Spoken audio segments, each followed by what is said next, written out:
Madame, Monsieur, bonsoir et bienvenue dans ce journal. Dans l'actualité de ce lundi, les trophées U15 et U17 présentés cet après-midi au Palais. Les Lionceaux, vainqueurs de la CAN scolaire et de la catégorie U17, ont été reçus par le chef de l'État. Le président Bassirou Diomaye Faye leur a remis des médailles. Et cette alerte de Greenpeace en cette journée mondiale des océans, les menaces sont réelles et bouleversent les écosystèmes marins. L'avancée de la mer aussi hante le sommeil des insulaires. Nous ferons le point sur ces questions de survie. La mer, justement, commence à accueillir du monde. La chaleur s'installe progressivement et beaucoup se rendent à la plage pour justement échapper aux fortes températures. Vous le verrez tout à l'heure dans notre reportage du jour. Et dans les sports, la préparation des Lions à la Coupe du Monde. Le Sénégal joue contre l'Arabie Saoudite en amical demain à San Antonio. Détails à suivre dans Actu Sport Express avec El Hadj Thierno Dramé.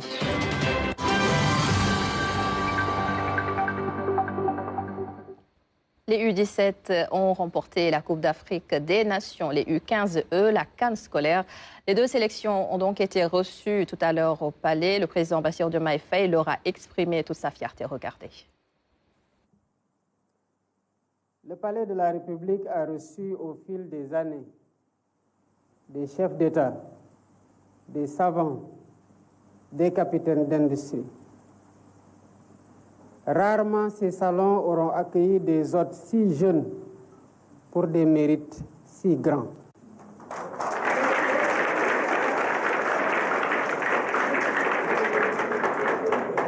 Vous êtes jeunes, très jeunes, mais vous avez le mérite d'avoir fait monter 2 fois en 2 mois le drapeau du Sénégal au sommet de l'Afrique.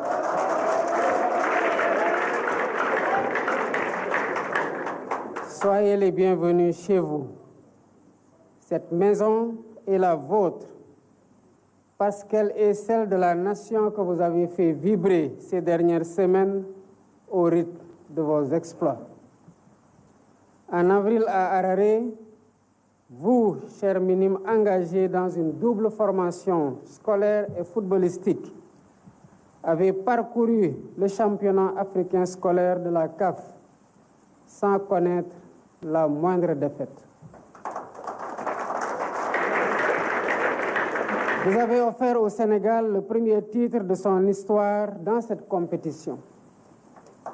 Vous l'avez surtout fait en écolier, et je tiens à ce mot.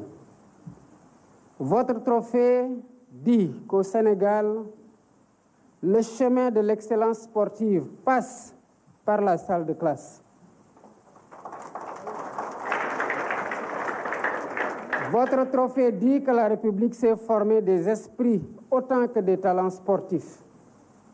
Chers enfants, j'insiste avec force sur cette double formation. En effet, à cet âge, nul ne peut garantir une carrière de footballeur professionnel. En revanche, l'école demeure une certitude, un socle pour la vie. À vous, jeunes footballeurs, de trouver le juste équilibre entre vos études, votre entraînement, les compétitions et de faire de la rigueur scolaire l'allié de votre ambition sportive. À vous également, chers dirigeants, chers agents, chers enseignants et chers parents, de veiller avec constance à cet équilibre, d'organiser les emplois du temps, de protéger les heures de cours, le travail personnel et la discipline. Le football ne doit jamais être un chemin de déscolarisation. Il doit être un accélérateur d'apprentissage, une école de caractère au service de l'avenir. Je compte sur vous pour être les gardiens de cet équilibre, afin que chaque réussite sur le terrain s'accompagne d'un progrès en classe et que demain, nos champions soient aussi des citoyens instruits, responsables et exemplaires.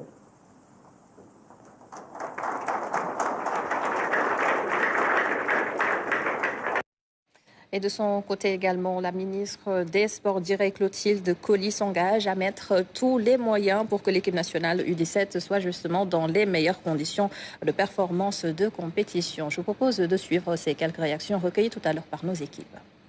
Je suis arrivée à la veille de cette compétition et j'en ai fait ma priorité. Et depuis ma prise de fonction, je m'active pour que les conditions soient réunies, pour que cette équipe brille, comme elle le fait depuis tant d'années. Donc nous faisons tout notre possible pour que l'organisation soit au point, aussi bien pour l'équipe que pour les supporters que nous essayons de mobiliser avec nos représentations diplomatiques dans ces pays-là. Nos jeunes champions U15 et U17 vont recevoir des mains du président de la République la médaille Gaïndé de la performance, qui est une nouvelle création qui consacre le mérite sportif, le mérite scientifique, le mérite culturel. Et nos jeunes talents vont en bénéficier en premier au titre d'une équipe, par exemple. C'est très important. Qu'est-ce que ça signifie effectivement pour les bénéficiaires d'abord et pour la nation avant? Oui, ça signifie que la nation est reconnaissante au talent, au mérite sportif de ses fils. Ils ont hissé très haut le drapeau national et la République doit les consacrer par la remise d'une médaille qui s'appelle médaille Gaïndé de la performance, qui a été créée tout récemment par M. le Président de la République et qui s'ajoute aux ordres nationaux, l'ordre national du Lion et l'ordre du mérite. Et nous restons au palais où le chef de l'État a reçu ce lundi l'ancien Premier ministre de la Roumanie. Le candidat au poste de secrétaire général de la francophonie est revenu sur ses motivations et son ambition, surtout pour l'organisation. À noter que l'élection est prévue lors du 20e sommet en novembre 2026 au Cambodge.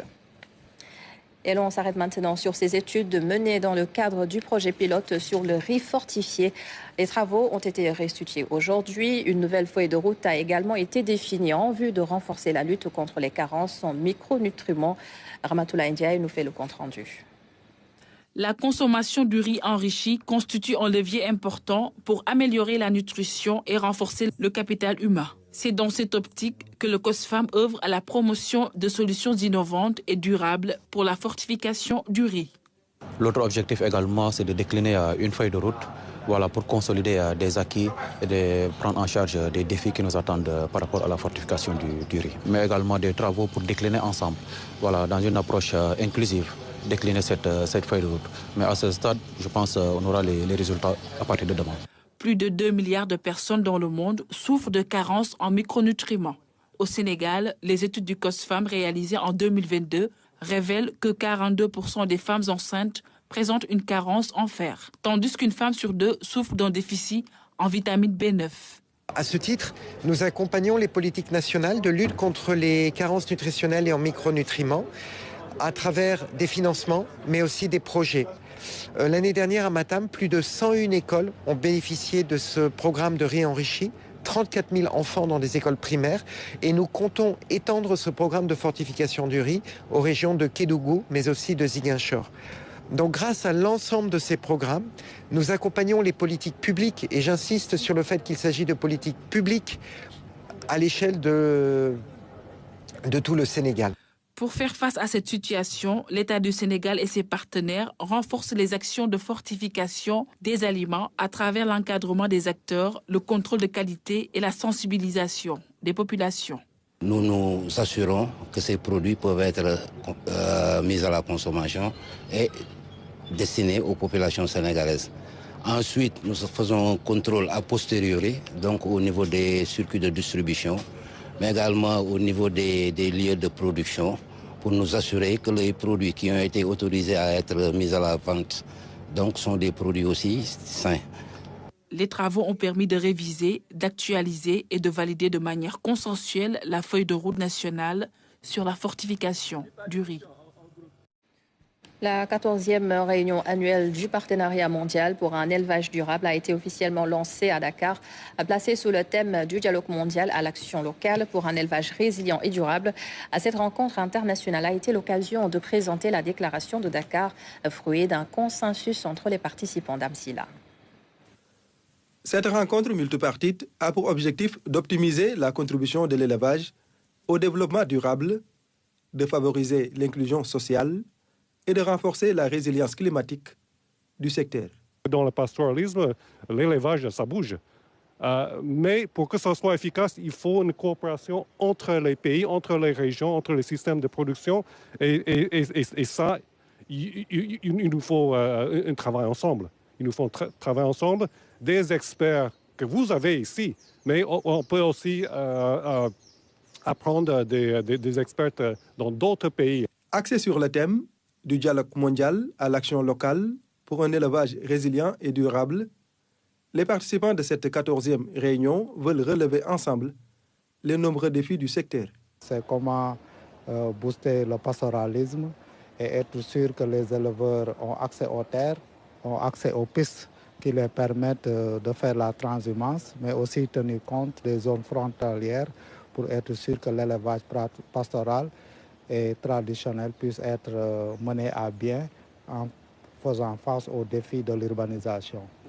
Acte majeur de cette 14e réunion, l'adoption de la déclaration de Dakar. Elle se veut une feuille de route pour la transformation du secteur de l'élevage, à travers notamment l'intégration des pratiques d'élevage dans les politiques mondiales d'atténuation et d'adaptation des effets du changement climatique. Nous sommes toutes et tous conscients que le secteur fait face aujourd'hui à de nombreux défis. Changement climatique, dégradation des ressources naturelles, pression foncière, évolution des marchés, émergence des maladies animales et exigences croissantes en matière de qualité, de traçabilité et de durabilité. La 14e réunion du programme mondial pour un élevage durable se poursuit à Dakar avec l'ambition de traduire les engagements internationaux en actions concrètes au bénéfice des éleveurs et des populations. L'actualité de ce lundi, c'est aussi... Ce qui est une très bonne nouvelle pour que les océans puissent continuer leur rôle. Au Sénégal, la question de la surpêche préoccupe aussi. Le dégel des licences démersales alimente les débats. Le long des 700 km de côte que compte le Sénégal, c'est aussi le phénomène de l'érosion côtière qui crée la hantise. Au niveau de Joal-Fadiouth, il y a une forte érosion côtière. Si rien n'est fait, le quai de pêche de Joal, qui est l'un des plus grands quais de pêche du Sénégal, sur le plan de débarquement, va disparaître parce qu'il y a une forte érosion côtière au niveau du quai de pêche, même au niveau de Joal-Centre. Une cinquantaine de mètres qui a été pris ces 3 dernières années. Reconnue officiellement par l'Assemblée nationale des Nations unies en 2008, la Journée mondiale des océans est un moment d'introspection. Le thème de cette année, à savoir réimaginer au-delà du monde que nous connaissons une nouvelle relation avec nos océans, interpelle toute la communauté internationale. Et par la mer, justement, nous nous rendons à Ngor. Comme vous le savez, les températures commencent à grimper. On se tourne vers les plages pour se rafraîchir. Entre amis ou en famille, beaucoup s'y retrouvent pour échapper à la canicule. Et toute cette foule est bien sûr surveillée de près par des hommes et des femmes qui travaillent conjointement avec les agents de sécurité. Voici le reportage de Mariam Abari. Avec la chaleur qui s'accentue ces temps-ci, les plages se remplissent peu à peu. C'est le cas de la plage de Ngor. Ici, tout en personnel veille à la sécurité des personnes qui viennent pour se baigner. On est ici de 9h à 19h. On répartit les tâches comme suit. Les uns sont dans l'eau, les autres sur la plage. Et on se remplace par heure jusqu'à l'heure de la descente. On travaille par équipe, nous collaborons aussi avec les sapeurs-pompiers. Non seulement les sapeurs-pompiers sont là, mais aussi nous autres, nous le soutenons, surtout quand il y a du monde. Si les uns assurent la baignade, pendant ce temps, les autres gèrent la traversée. Pour la traversée, c'est 1 000 francs par personne, aller-retour. Si c'est les bateaux, c'est à 2 000 francs. les pirogues à 1000 francs. Pour certains, c'est cher, mais nous essayons de discuter pour les aider, surtout quand il s'agit d'une famille. Voilà, on veut juste démarrer l'été, c'est le mois de juin, comme tous les années, tous les mois de juin. D'habitude, il y avait une belle rush, mais cette année, je ne sais pas s'il y a quoi. Je ne sens pas encore l'influence de la clientèle. Toutefois, d'autres aspects complexes sont aussi soulevés sur ce mode de transport. Les gilets sont trop chers, parce que les gilets, l'unité, c'est à 10 000 francs CFA l'unité. Moi, j'appelle le ministère de la Pêche et tout ça, d'être un peu souplesse, d'offrir des gilets au regroupement des transporteurs. Parce que sinon, tous les étés, les villes vont acheter des gilets, et c'est un peu cher quand même. Il y a les moteurs aussi qui coûtent cher. On achète les moteurs, les 40 chevaux, il y a des 40 chevaux, il y a des 60 chevaux. C'est des moteurs qui coûtent 3 750 000 moteurs. Donc ça aussi, c'est trop cher. Même tempo au niveau de certaines autres plages, peu surpeuplées que d'habitude, car pendant les grandes vacances, les plages ne désempliront pas, chose qui exige beaucoup de personnel afin d'assurer la sécurité des personnes. À Tambacounda, les meilleurs élèves ont été récompensés lors du concours Talent Mathématiques. À travers cette compétition, l'inspection de l'éducation et de la formation veut promouvoir les filières scientifiques et encourager l'excellence scolaire. Marandiaï. Dans cette salle, l'heure est à la célébration du mérite scolaire. Élèves, enseignants et autorités éducatives se sont réunis pour honorer les lauréats du concours Talent Mathématiques.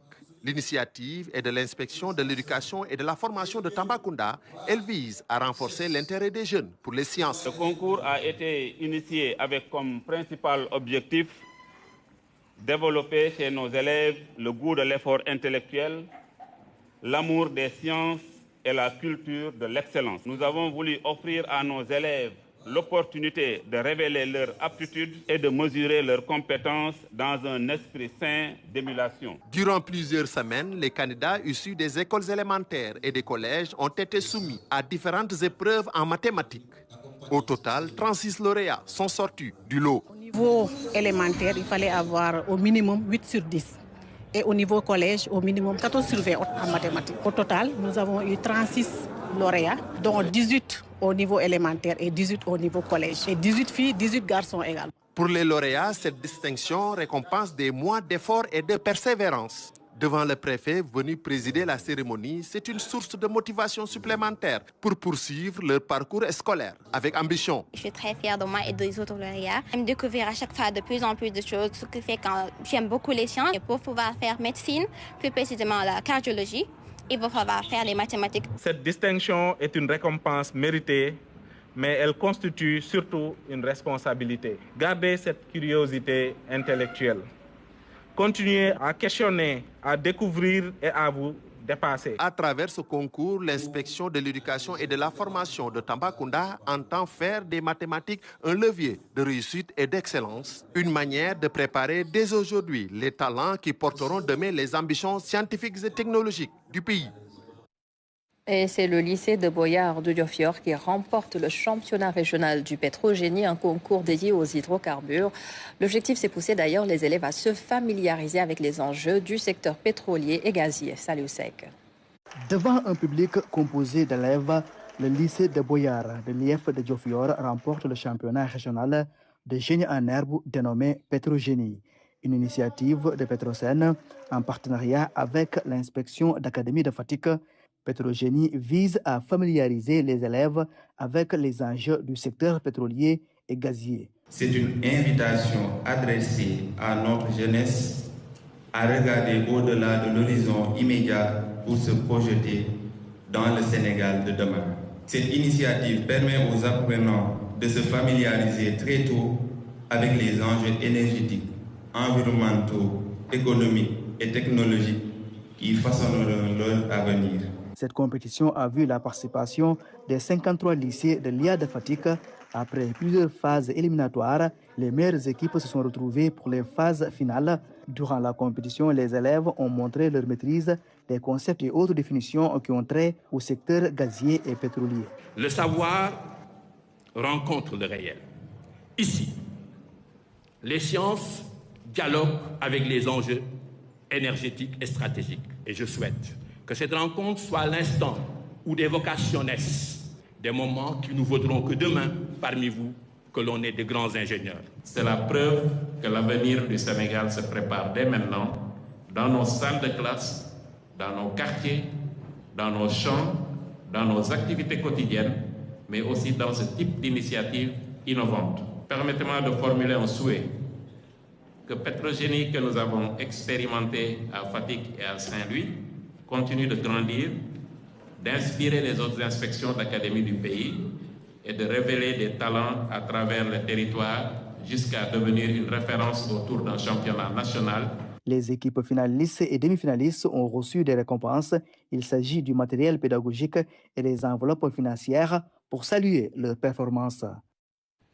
Les phases 4 et 5 du programme de densification de l'éclairage public ont été lancées à Thiès-Ville. 500 lampadaires seront installés dans une dizaine de quartiers. Un autre programme, le plan de régulation du trafic, a également été lancé par Babacar Ndour. Redessiner le visage de Thiès et améliorer le quotidien de ses populations, c'est le double objectif affiché par la municipalité qui vient de lancer un nouveau programme d'éclairage public. Cette fois, l'accent est mis sur les quartiers dont Diakhao et Thiali. Plus de 500 points lumineux sont prévus. Les dernières phases particulièrement nous avaient permis donc de remettre l'éclairage au niveau des artères de Thiès, des avenues de Thiès et au niveau du centre-ville. Et depuis lors, il y avait beaucoup de réclamations au niveau des quartiers. Et c'est pourquoi nous avons décidé de consacrer le travail de cette année-ci exclusivement au quartier. L'arrivée de la lumière est accueillie avec un ouf de soulagement. Pour les riverains, c'est la promesse d'une sécurité renforcée et d'un élan nouveau pour le commerce nocturne. L'autre volet majeur de cette rentrée d'infrastructures concerne la sécurité routière avec le lancement de la phase 2 des feux tricolores. Donc à côté du lancement des phases 4 et phase 5, j'ai voulu aussi lancer la phase 2 des feux tricolores. Vous avez vu l'année dernière ce que nous avons déjà réalisé au niveau des feux tricolores avec 5 carrefours où déjà les feux sont déjà fonctionnels, installés. En cette année 2026, nous avons prévu 10 nouveaux carrefours. En combinant éclairage moderne et régulation routière, la ville de Thiès franchit un nouveau cap dans sa modernisation. Les chantiers sont lancés pour une ville plus dynamique et sécurisée. La grande mosquée de Tivaouane a été équipée en infrastructure Internet moderne. Une centaine de jeunes également formés à l'intelligence numérique. Selon la Fondation Sonatel, cette initiative place désormais le digital au cœur du développement religieux, social et économique. Patrice Basse. Le numérique franchit une nouvelle étape à Tivaouane. La Fondation Sonatel a procédé à la remise d'infrastructures de connectivité Internet à la grande mosquée dans le cadre de sa stratégie d'inclusion numérique des communautés religieuses. Pour la connectivité que vous avez apportée dans les secteurs de la sonorisation, de la régie et même l'imagerie, ceci va renforcer à la fois le domaine de la sécurité et surtout faciliter la communication. Une initiative qui vise à rapprocher davantage les populations des opportunités offertes par le digital. Aujourd'hui, c'est Tivaouane et c'est à travers sa fondation que cet acte a pu être posé. Donc au nom du directeur général, c'est avec beaucoup de fierté, encore une fois, que nous marquons notre contribution au développement numérique du Sénégal et à travers cela dans les cités religieuses. La Sonatel accompagne les cités religieuses dans leur transformation numérique afin de favoriser l'accès équitable aux services digitaux et à l'information. Nous n'avons pas hésité un moment à venir investir ici parce que nous savons tous que la Fondation Sonatel est ici au Sénégal pour accompagner toutes les populations, que ce soit dans le domaine de la santé, du domaine de l'éducation et du domaine de la culture. Grâce à ces installations, plusieurs services essentiels de la grande mosquée seront désormais interconnectés. Un dispositif qui permettra notamment d'améliorer l'accueil des fidèles et des pèlerins lors des grands événements religieux comme le Gamou. Au niveau de la mosquée, nous avons installé la connectivité qui permet l'interconnexion entre la climatisation, la téléphonie et le Wi-Fi. Il faut savoir que le Wi-Fi permet aux pèlerins lors du Gamou de pouvoir se connecter à l'intérieur même de la mosquée et tout autour, et aussi au niveau des zawiyas. L'objectif est de mettre la technologie au service des populations et de garantir un accès Internet de qualité dans les lieux de forte affluence. Une centaine de jeunes ont bénéficié d'une formation en intelligence artificielle et en entrepreneuriat numérique. À Tivaouane, le numérique ne se limite plus à la connectivité, il devient désormais un outil d'inclusion, de savoir et d'opportunités au service des communautés et de la jeunesse sénégalaise. Et l'actualité internationale nous conduit aux Philippines, en Afrique du Sud et au Moyen-Orient, où les hostilités reprennent entre l'État hébreu et les gardiens de la Révolution. Les explications de Alun Badrakan. Les tirs de missiles reprennent de plus belle entre Israël et la République islamique d'Iran. Les gardiens de la Révolution avaient prévenu l'État hébreu. En cas de poursuite des bombardements sur Beyrouth, ils passeraient à l'action. L'armée sioniste doit mettre fin à ses attaques contre le sud du Liban et ses environs. Si elle étend ses attaques dans cette région ou riposte aux actions de l'Iran, elle subira de graves revers et des attaques destructrices seront lancées contre le régime et ses partisans. C'est la première fois depuis l'entrée en vigueur du cessez-le-feu que des missiles iraniens touchent le sol israélien. L'Iran a choisi une nouvelle fois la voie du terrorisme en ripostant aux attaques de l'armée israélienne contre la banlieue sud de Beyrouth par des tirs directs sur notre territoire. Le régime tente de changer la donne. Nous ne le permettrons pas. Des milliers d'Iraniens sont sortis pour manifester leur soutien aux gardiens de la Révolution. Les échanges de tirs se sont poursuivis ce lundi entre Israéliens et Iraniens. Des milliers de Philippins pris de panique après ce tremblement de terre qui a secoué l'immense archipel. D'une magnitude de 7,8, c'est un séisme puissant, une dizaine de morts enregistrés. Les survivants ont eu la peur de leur vie. Pour l'instant, tout le monde est sorti. Tous les employés de Jollibee ont été retrouvés. Les 3 personnes qui étaient coincées à l'intérieur ont été secourues. Voilà les informations dont nous disposons. Dans cette région d'Asie du Sud-Est, habituée aux tragédies causées par les séismes, l'alerte tsunami a été déclenchée. Les autorités sont sur le qui-vive. Les secousses ont été ressenties par tous les habitants. Le plâtre des murs est tombé et de nombreuses cheminées d'usines ont été endommagées. Plusieurs répliques ont eu lieu. Dans le Pacifique, la vigilance est maximale. Les populations sont encore traumatisées par le terrible tsunami de 2004 causé par un tremblement de terre.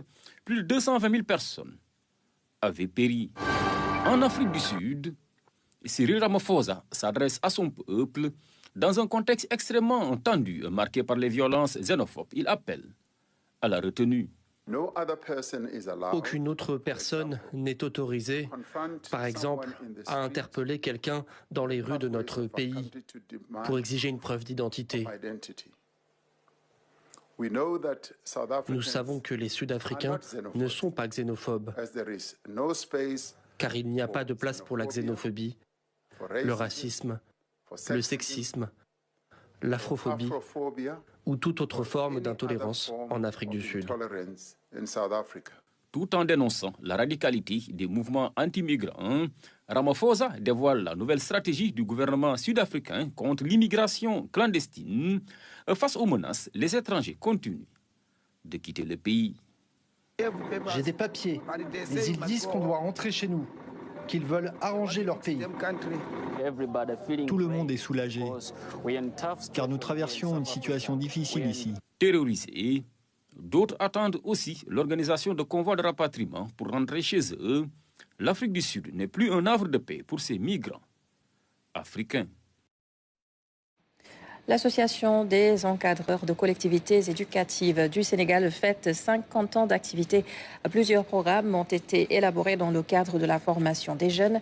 Pape Babacar Nour a assisté à la randonnée de sensibilisation à Thiès. Thiès a eu l'honneur d'accueillir la randonnée pédestre du pôle ouest de l'Association des encadreurs de collectivités éducatives. Ses membres viennent d'un peu partout du pays pour marquer leurs 50 ans d'existence et d'apport à l'éducation des enfants de la nation. Cette association a été créée en 1976 par Feu El Hadji Maguette Ndiaye. Et aujourd'hui, en 2026, l'association a 50 ans. Et 50 ans, c'est le jubilé d'or, ça se fête. Nous sommes en train de célébrer ces 50 ans à travers un programme bien déterminé. Et stratégiquement, nous avons scindé notre association en pôles pour pouvoir mener à bien notre programme d'activité. Aujourd'hui, nous sommes dans le pôle ouest, qui regroupe les cellules régionales de Dakar, Diourbel et Thiès. À travers le thème 50 ans d'engagement, d'héritage et d'innovation, ces hommes et femmes entièrement dévoués à la cause de la petite enfance ont évalué l'impact de leurs actions ces 10 dernières années. L'ASS a pu encadrer 18 725 ou 525 enfants à travers le Sénégal et à travers les patronages des centres aérés, les colonies de vacances et autres. Donc tout ce beau monde que vous voyez ici, c'est des encadreurs de collectivités éducatives, des directeurs, des moniteurs, des économes et tout ça. Et ils sont chargés d'encadrer les colonies de vacances, et les centres aérés et les patronages. Donc concernant la cible enfant, vous voyez l'impact que ça fait. Par rapport à la formation, et tous ces gens-là ont été formés et ils sont diplômés d'état de directeur ou de moniteur de collectivité éducative. C'est un diplôme reconnu par l'État du Sénégal et encadré par le ministère de la Jeunesse et des Sports. Ouais.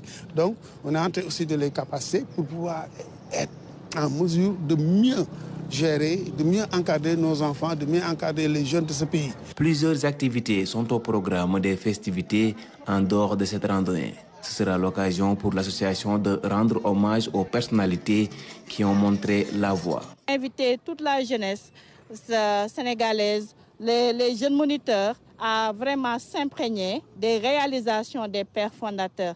Certains ne sont plus, d'autres qui sont là également, ils seront honorés de leur action. Et cela va permettre à la nouvelle génération, à nos jeunes formés, de savoir vraiment le but de l'ASS, qui est de construire, qui est de fabriquer des consciences, qui est d'accompagner le Sénégal vers, par exemple, un développement de l'humain. Chaque année, des milliers d'enfants sont encadrés par l'AES dans le cadre des colonies de vacances.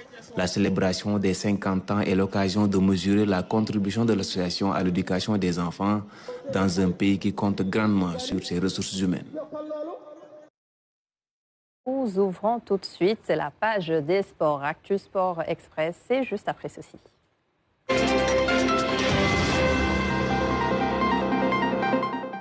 Toutes les actualités des sports ce soir avec Elhaj Chernoudramé. Bonsoir Elhaj et bienvenue. Bonsoir Adama, merci beaucoup. Alors nous démarrons avec les équipes U17 et U15. On en parlait en début de journal, ils ont été reçus cet après-midi par le chef de l'État. Ouais, on ne peut pas ouvrir la page des sports sans parler de naturellement. Et effectivement, les U17 champions d'Afrique au Maroc et leurs petits frères, les U15 également champions d'Afrique scolaire, ont été reçus par le président de la République. Vous avez pu voir la cérémonie en direct. On va redécouvrir ces images donc de la présidence de la République. Le président Bassirou Diomaye Faye qui les a félicités, les a décorés, mais leur a également offert des primes et des bourses pour les récompenser. Ces jeunes et également les membres du staff, on peut citer entre autres Lamine Sané, ancien international, entraîneur de cette équipe du Sénégal, et tout le staff qui les a accompagnés. Donc bravo à ces jeunes lionceaux qui ont donc permis au Sénégal de monter sur le toit de l'Afrique dans leur catégorie, en attendant bien sûr de monter sur le toit du monde. C'est ça. En parlant du toit du monde, justement, nous nous rendons aux États-Unis qui vont accueillir la Coupe du Monde dans quelques jours, dans 3 jours précisément. New York effectue donc ses derniers réglages. Oui, New York et New Jersey aussi, puisque c'est là-bas où le Sénégal va jouer ses 2 premiers matchs. Le MetLife Stadium est en train de se mettre aux normes, ou en tout cas de finaliser la préparation. Les journalistes également venus couvrir cette manifestation ont fini de récupérer leurs accréditations. Tout est donc fin prêt, quasiment à 99,9% pour le démarrage donc de la Coupe du Monde. Je rappelle, ce sera le 11 juin à suivre sur les antennes de la RTS. On retrouve nos envoyés spéciaux à New York, Momodou Sankhé et bien sûr Ibrahim Mboup. Ils sortent tous du centre d'accréditation avec le fameux sésame. Qu'ils soient américains ou étrangers, les journalistes venus couvrir la Coupe du Monde à New Jersey sont tenus de venir sur ce site, à côté du MetLife Stadium, pour récupérer les accréditations.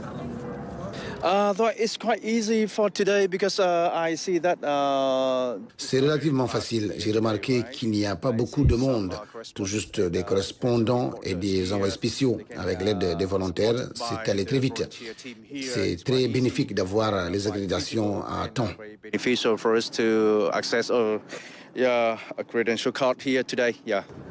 Les services sécurité et hospitalité ont commencé le travail depuis plusieurs semaines. Pas encore de rush, mais ils sont prêts à servir. Nous sommes très excités à l'idée d'accueillir les personnalités, les footballeurs et les légendes. Nous serons là pour eux, pour leur montrer le chemin et répondre à leurs attentes. Nous leur donnerons le meilleur service. Dans les environs du MetLife Stadium, les travaux sont en cours. Des ouvriers s'activent sous un soleil au zénith. De l'autre côté, les préfabriqués sont en train d'être installés. Ils serviront de bureau provisoire pour les organisateurs. La seule inquiétude reste l'épineuse question des billets d'entrée pendant la Coupe du Monde. The ticket this year is quite expensive for international visitors and international fans. Les billets sont trop chers pour les supporters venus regarder la Coupe du Monde. J'ai certains de mes amis qui ont dépensé beaucoup d'argent, environ 1 000 à 2 000 $ pour acheter un ticket d'entrée au stade de New Jersey. Per ticket to get access to New Jersey. En attendant d'y voir plus clair, New Jersey met les bouchées doubles pour accueillir ses hôtes, avec comme point d'attraction le MetLife Stadium. C'est ici que le Sénégal jouera contre la France le 16 juin et face à la Norvège le 23. Et nous retrouvons justement nos envoyés spéciaux à New York, Tierno. Oui, Ibrahima Mboup qui est en direct justement de New York. Ibrahima, alors ici on va dire bonsoir, mais là-bas certainement c'est bonjour. Oui. Bonjour, bonsoir Tierno. Tout dépend de l'endroit où vous nous regardez. Effectivement, ici, on est dans l'après-midi. Il est exactement 17h39. 16h39. Alors, je vous vois sous le soleil. La première question va être certainement de vous demander le climat, puisque c'est un des facteurs X de cette Coupe du Monde. On parle beaucoup de la chaleur. Quel est le climat actuellement à New York? Il y a du soleil toute la journée, en tout cas ici à New Jersey, pas loin de New York, disons 1 heure de route entre les deux États. Il y a du soleil du matin jusqu'à 20h, mais il y a également de la fraîcheur. Il ne fait pas trop chaud comme on le disait sur la toile et dans la presse avant notre arrivée ici à New Jersey. Il y a de la fraîcheur. Aujourd'hui, par exemple, le thermomètre affiche 25 degrés à New Jersey. Ce sont des conditions idéales pour un footballeur. Pas trop chaud, pas trop froid. Et je pense que les fans aussi vont aimer ce climat pendant la Coupe du Monde. Tout de même, la météo annonce des orages en début de semaine prochaine. Très bien. Alors, Ibrahima, les Lions doivent jouer leur premier match, vous l'avez dit tout à l'heure, contre la France. Ce sera le 16. Alors, actuellement, ils sont à San Antonio pour préparer le match contre l'Arabie Saoudite. Mais sur place, en termes de préparation, est-ce que tout est fin prêt? Vous pensez que le spectacle, tout sera OK pour un spectacle, pour un très beau spectacle, on va le dire comme ça? On l'espère bien, on l'espère bien. En tout cas, les Américains sont en train de mettre la dernière main à cette préparation de la Coupe du Monde. Vous avez vu sur le reportage les images du MetLife Stadium et tous ces ouvriers qui s'affairent autour des travaux et les organisateurs qui sont là aussi depuis plusieurs semaines pour permettre à tout un chacun de vivre une belle Coupe du Monde. Je sais que tous les sites américains, en tout cas toutes les 11 villes qui vont accueillir des matchs du mondial seront fin prêtes. Le véritable problème, c'est par rapport aux supporters, par rapport aux visiteurs. Déjà un grand problème lié au visa. Beaucoup d'équipes nationales se déplacent sans leurs supporters. Une fois sur place, les billets sont excessivement chers.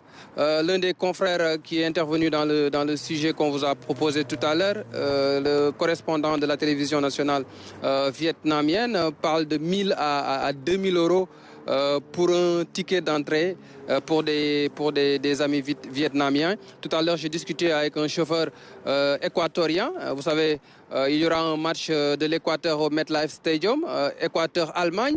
Il me dit que le ticket d'entrée pour ce match-là, c'est $1 500. Donc, c'est excessivement cher. La FIFA a calqué le prix des billets sur le pouvoir d'achat des Américains.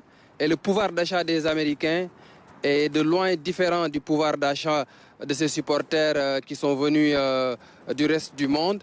Donc les billets restent un sérieux problème pour cette Coupe du Monde. On se pose même des questions par rapport à l'affluence. Est-ce qu'il y aura énormément de supporters dans les stades? On aura la réponse à partir du 11 juin. Très bien. Le 11 juin, ce sera donc le match d'ouverture entre le Mexique et l'Afrique du Sud. Et vraiment, on vous remercie. On vous retrouve tout à l'heure dans l'émission Road to America pour développer justement toutes ces actualités. À tout à l'heure. Rester sur ce match amical prévu demain entre le Sénégal et l'Arabie Saoudite. Les Lions sont en pleine préparation. Ouais, les Lions sont actuellement du côté de San Antonio au Texas où ils vont jouer effectivement contre l'Arabie Saoudite. Ce sera donc demain. Le match est prévu à 23h heure de Dakar. Il faudra préparer le thé et pourquoi pas le lait pour passer une nuit blanche, pousser les Lions à la victoire. Mais ils sont arrivés quand même à San Antonio. Voilà, les voici à la descente de l'avion. On aperçoit Idriss Gana Gueye, les Lions qui en ont profité justement pour aller visiter sur invitation de Gorgui Sy-Dieng le nouveau centre d'entraînement des San Antonio Spurs. C'est l'équipe NBA de San Antonio qui actuellement joue d'ailleurs les finales NBA contre New York. Donc vous voyez un peu entre New York et San Antonio. Voilà. Et c'est donc ce matin qu'ils sont arrivés. Je rappelle encore une fois que l'heure du match est prévue à 23h heure de Dakar. Ce sera un match à suivre en direct et en exclusivité sur les antennes de la RTS. Les voilà justement avec Gorgui Sy-Dieng qui leur a offert des maillots floqués à leur nom, l'ancien joueur NBA, donc qui est actuellement ambassadeur des Spurs de San Antonio. San Antonio qui, je le rappelle encore une fois, joue les finales NBA face à New York. Et on termine bien sûr avec le handi-basket, le Sénégal défait par l'Iran. Ouais, le Sénégal qui participe au tournoi de repêchage prévu du 5 au 12 juin en Thaïlande. Les Lions du basket en fauteuil ont été sévèrement battus par l'Iran sur le score de 77-24. Ils jouent pour gagner une place au championnat du monde prévu au Canada au mois de septembre. Prochain adversaire pour les Lions, ce sera le Brésil, ensuite la Pologne. Ils ont encore 2 matchs pour espérer décrocher ce ticket qui va donc leur permettre de jouer les championnats du monde qui, je le rappelle, se jouent au Canada au mois de septembre. Merci beaucoup El Hachir Nodramé pour toutes ces actualités des sports. Le rendez-vous, ce sera tout à l'heure dans Road to America. Tout à fait. Tout à fait, Road to America. Avec Cheikh Ndoye, ancien international comme invité, et le docteur Babacar Ngom de la Fédération sénégalaise de football. Merci beaucoup. Merci également à vous d'avoir suivi ce journal C'en est tout. Merci aussi à l'ensemble des équipes en régie. Je vous donne rendez-vous à 23h pour la dernière édition du soir. Merci et à tout à l'heure.